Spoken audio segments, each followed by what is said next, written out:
Good morning, everybody. We're testing this out for the first time, broadcasting both on YouTube and on Facebook. So welcome, everybody, as you join in, whenever that may be. For those who don't know, my name is Chris Kerr, and I am a competitive intelligence specialist by trade. So I study all sorts of things from technology to the economy to individual companies and problems that organizations or leaders may have. And so I pay a lot of attention to the economy, among other things. And obviously, the massive job loss numbers are huge and disconcerting, to put it mildly. Obviously, the pandemic is taking a major toll on the stock markets and supply chains and things along those lines. But at the same time, there are some economic numbers that are so big that you really can't ignore them. You can't avoid them. And they're going to play out over the next 9 months in particular. And depending on how we leverage them, they're either going to multiply going forward or they're going to stagnate. And we're going to need another round of those numbers to come to play. So let me talk a little bit about why I'm chatting today and what I'm going to be doing going forward. Again, my name is Chris Karen, and for those who do know me, you know that for the last few weeks in particular, I've been pretty quiet. I have 3 broken vertebrae in my spine. 2 of them happen to be leaking spinal fluid, which causes me a certain degree of pain on a regular basis. However, this particular last bout of it was absurd. It was ridiculous, the amount of pain. And for 2 weeks, I was flat on my back doing absolutely nothing productive. All I could do was watch the world go by and make observations. I could not be productive at all. Last Sunday, we resorted to some extreme measures and did a lot of medication, a lot of laser therapy. Things improved. Monday, we kept it up. Tuesday, we reduced the dosage and left the laser therapy off. Wednesday, we went back to laser therapy, all that kind of stuff. Hi, Robert. Hi, Lorraine. Good to see you guys. And so by Thursday and Friday, when I had contracts to teach classes to the military and to a major consulting company up in Boston, I was able to handle it. I'm not saying I'm better. I'm better than I was. The pain is obviously way reduced. I'm not fixed. This doesn't get fixed that way, but I'm certainly not in the level of pain that I was for the preceding 2 weeks. So big improvements for me personally have happened, and we are moving back towards the trend of me working full time. That's a big plus. That said, now let's get on to why I'm doing this particular video session. Number one, I want to test out how I get to do YouTube and Facebook at the same time. I haven't had the luxury of doing that for myself in the past, and now I'm going to start doing it a lot more regularly. Number two, I have crap tons of content that I know you guys are going to find valuable if you're in business, if you're in entrepreneurship. And as a result of that, I want to make sure that I get to share that with you guys. And some of it is really timely because right now, everybody in business, everybody is down, they're depressed, it's sad, it's horrifying, the numbers out there.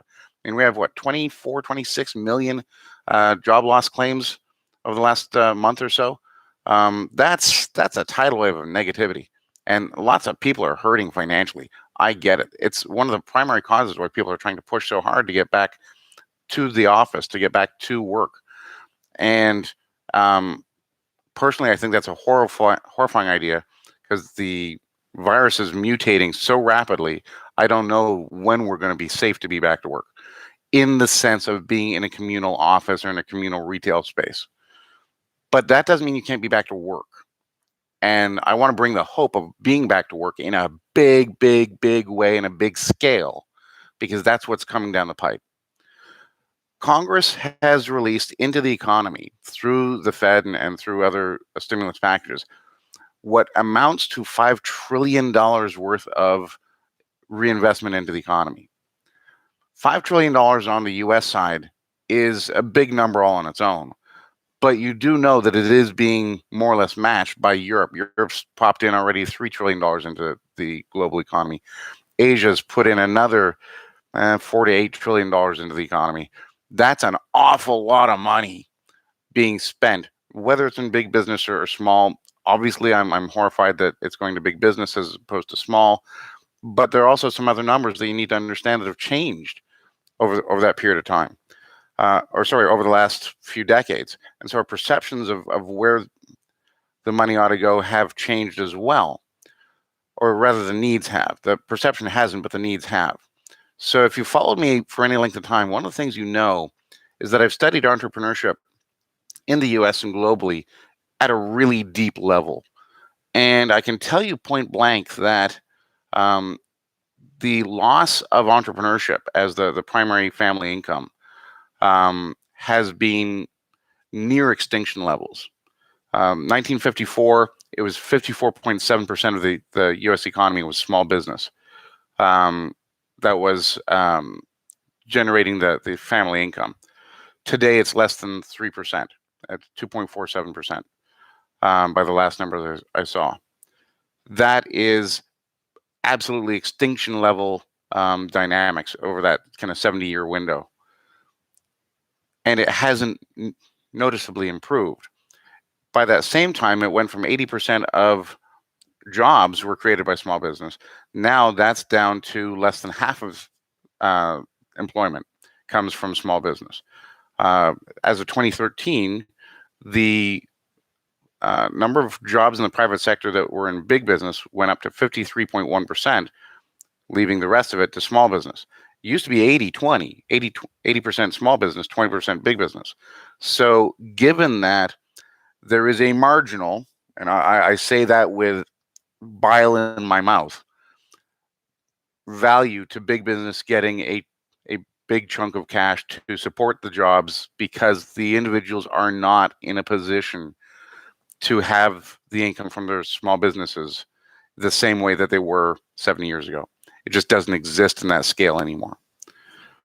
So I understand that part of it, but it really is a self-fulfilling prophecy because big business has received the biggest chunk of everything for the last 7 years. Small business gets ignored flatly.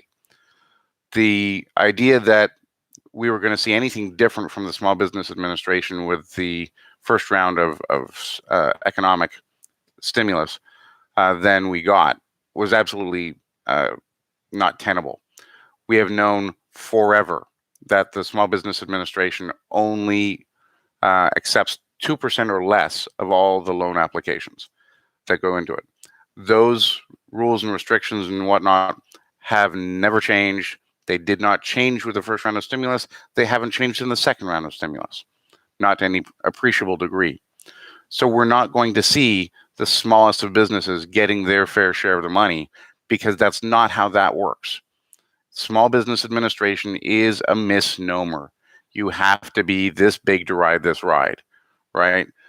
So wasting your time expecting that you're going to get a bunch of money from the government as a small business owner, don't waste your time, don't waste your heart, don't waste your effort. It's not worth the fight for the piddly diddly things that have so many rules and so many strings and so many restrictions that you're not going to get the flexibility to be able to do what you need to do as a small business owner. It's not worth the fight in a general rule. There are some exceptions. If you're one of those exceptions, be my guest, go for it. Get what you can. But it's a very slim portion of the small business world that has a fraction of a chance of actually getting their hands on that money, and it's never going to change until we have major reform in politics, and we say that about every political topic, don't we, right? So if that's the case, then the whole premise of government bailing out small business on its own is absurd. However, you can't drop $5 trillion into an economy and not have that go at a leveraged point, actually a bigger number, into small businesses. Because the big businesses use small businesses as their suppliers. That's how that works. So by definition, those big businesses, yes, they're going to be paying salaries, but they're also going to be paying small businesses to do what small businesses do. That means that small businesses have a huge opportunity. If you understand how the banking system works, when you put in $100,000 into your bank account, the bank keeps that on reserve, but it is now allowed to lend out 10 times that.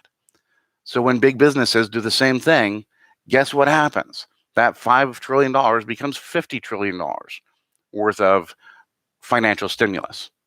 Now, it doesn't exactly translate because there's a lot of waste.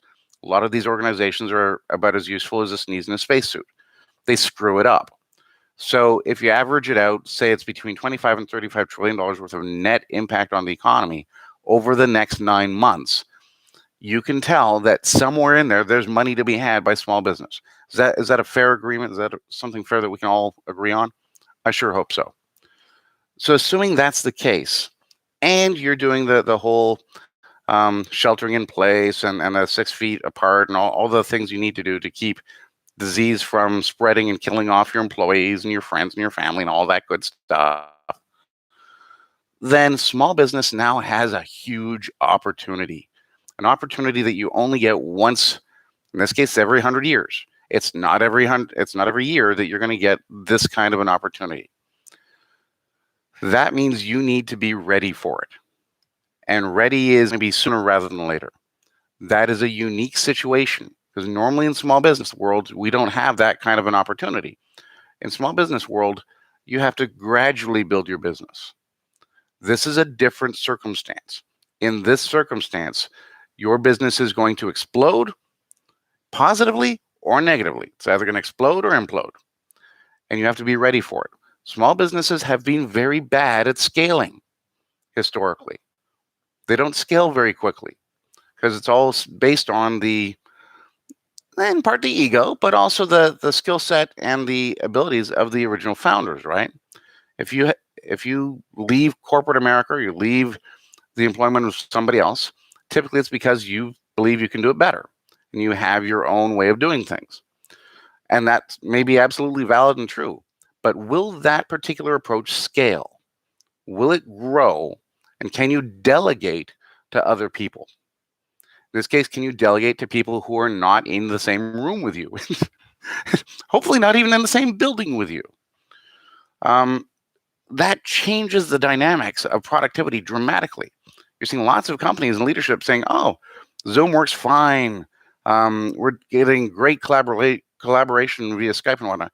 And that is only in the context of the collaboration they weren't getting because of the virus.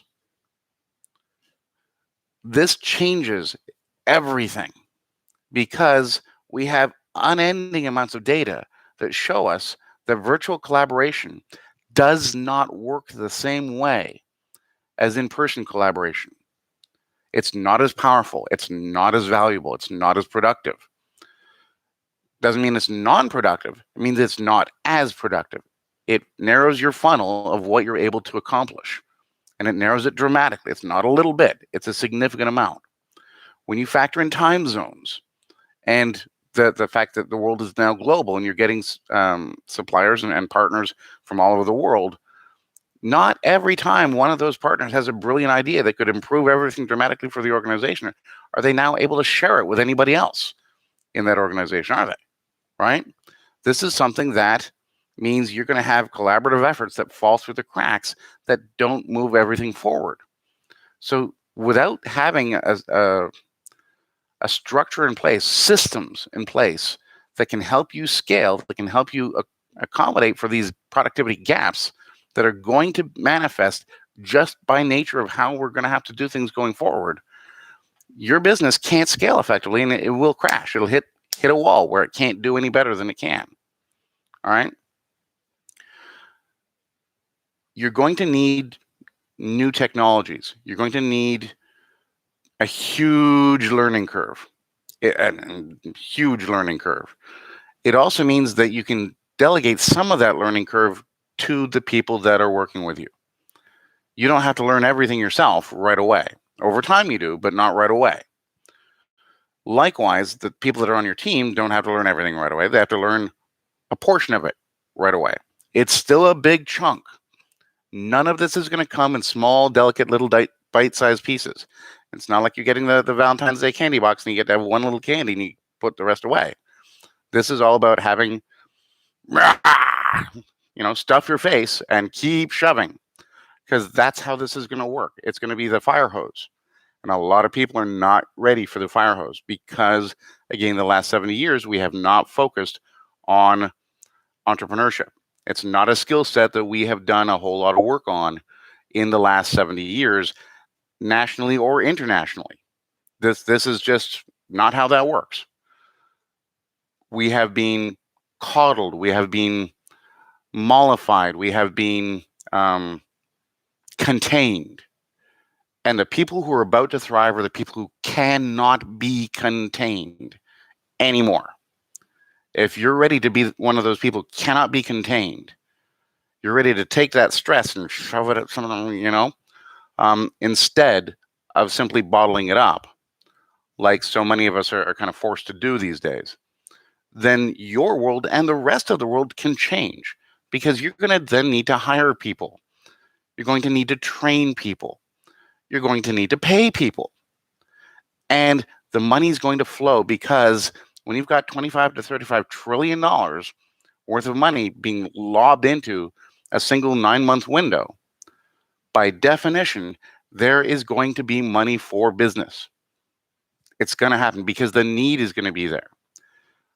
Maybe something that is not commonly understood is that one of the big reasons why big business needs the money is because the IRS has regulations in place that say very clearly that if your business, your big business, your any size business, has an amount of money that it's been squirreling away for a rainy day, it is doing financial malfeasance for the shareholders. According to the IRS, if you're not spending all the money that you have every year in order to make more profit, then your shareholders are not getting the best possible return on their investment. By definition, then, the IRS punishes you by stealing that money legally. It does it on purpose, with impunity, regularly, with no recourse by anybody. That's the way it is. So if you're a big business, you don't have a rainy day fund anymore. Unless you found some tax way of moving it around, businesses don't have rainy day funds. This is one of the rules we have to change. Have to change. There has to be an ability for a business to be responsible in its stewardship and know that there are going to be rainy days. There are going to be years that suck. And if you aren't ready to cover those expenses during the years that suck, your employees will be out on their ears. It just has to happen that way. And the economy will suffer for it. At no time in history were the best stewards the people who only profited during good years. They're the people who were able to keep the farms and the estates running during the bad years, knowing there were going to be bad years. So we have to find some flexibility with the economy and with the IRS that allows businesses to save some money, knowing that when they put the money in the bank to save it, the bank is going to lend out 10 times up more of that to the rest of the businesses out there. So it's still going to stimulate the economy. And in the end, that's going to increase more buyers, presumably, of the very companies that are setting their money aside, right? There is a value to all of this. It's not just a one, you pull one Jenga block and put it on top. There's the rest of the Jenga stack that you have to understand, and you have to be watching as it unfurls. So if you're a small business or you want to be a small business, this is one of the, ironically, best times to be in business because of what's about to hit. Now, how do you get ready for it? Again, systems, business models. You have to have these mapped out. You have to know them cold, because anything that doesn't fit in your business model, anything that doesn't work with your systems, takes custom time and custom work. And you need to understand that if you're simply trading time for money, that is not a business. That is a job. You're self-employed. Just like any job, you can lose that job. You lose that client, you lose that small group of clients, your job is over. right? Likewise, if you are in business and you have clients and it's not trading your time, it's trading your systems, trading your organizational efforts, trading your employees' time. That generates profit. Profit generates leverage. Leverage allows you to do more things and grow and scale accordingly to help more people. That's what profit is for, to help more people. And you're about to hit that tidal wave. So you need to have your systems, you need to have your business models. Business models are not just some written plan, some business plan document. These are the exact steps it takes to fulfill a need and deliver a product or a service that results in profit and happy customers. It has to do both. It can't just be happy customers and it can't just be profit. It has to be both. And it has to be replicatable over and over and over and over again, with or without you doing it. It's a critical key component. You can't be the bottleneck of that particular business. My challenge, up until I have it completely resolved, has been that based on the fact that it's been my expertise being traded, it's been time for money. My time. That's the money I get. That's self-employment. That's not business. The idea had always been that we were recruiting more people or hiring more people. I'd be delegating, that'd be fine. But with my health, I could never keep up, right? And so we never got ahead enough before the next round of bills came in that's basically stole the money, so I couldn't get to do it. That is changing day by day, week by week. We're getting more systems in place, more work is being done, less work is going to be needed to be done by me, less work is being done by me. There's still more to do. I'm not talking out of my butt. This is something I've had to face because of my medical issues. But it also happens to correspond directly in time with where the economy is right now and where it's about to be in the next little while. So I am delighted that I'm on the right track. I am saddened for all those people that are getting crushed by this. But I'm optimistic that we can help turn it around fast enough that a lot of those people can be back to work without having to be in major risk of exposure to deadly diseases, right? You don't have to have the two hit the wall, except in certain specific industries. I'm not talking about this being necessarily the case for the walk-in restaurants. The walk-in sit-down restaurants, you guys are screwed. Hotels, I love you guys. I love you.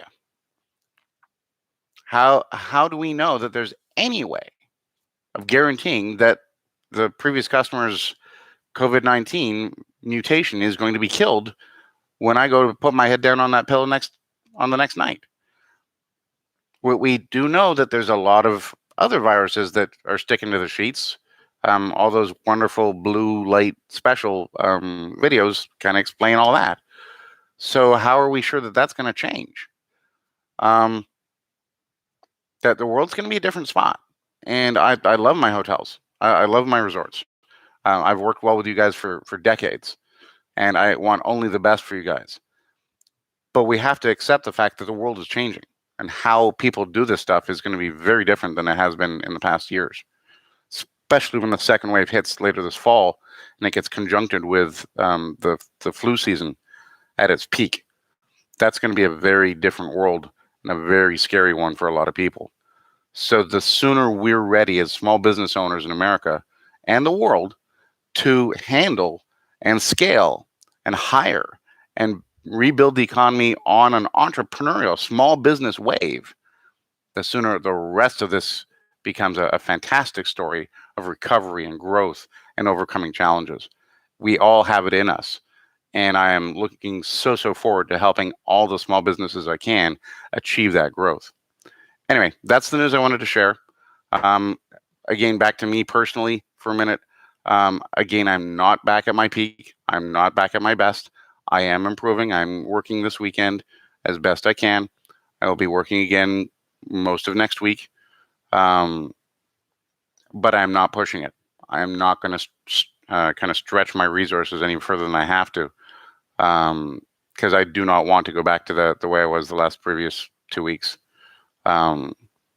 So as I get what I can done, I'll be advising all the clients that I have that here's where we are with your projects. Here's what we're doing. There will be launches over the next week. We've got a couple of clients in particular whose books should finally be able to get back on track and get out. I have their websites. I have a variety of other projects that you're going to be hearing about shortly that should be really, really cool. We've automated a lot of the development features that we need to do so that we can launch sites really quite quickly and launch new memberships. The radio stations, lots of news coming out about those. And from me personally, I want to start doing videos like these on a almost daily basis, maybe even a couple times a day, depending on how much content I feel like sharing that day. So if you guys like this, please share, please let other people know.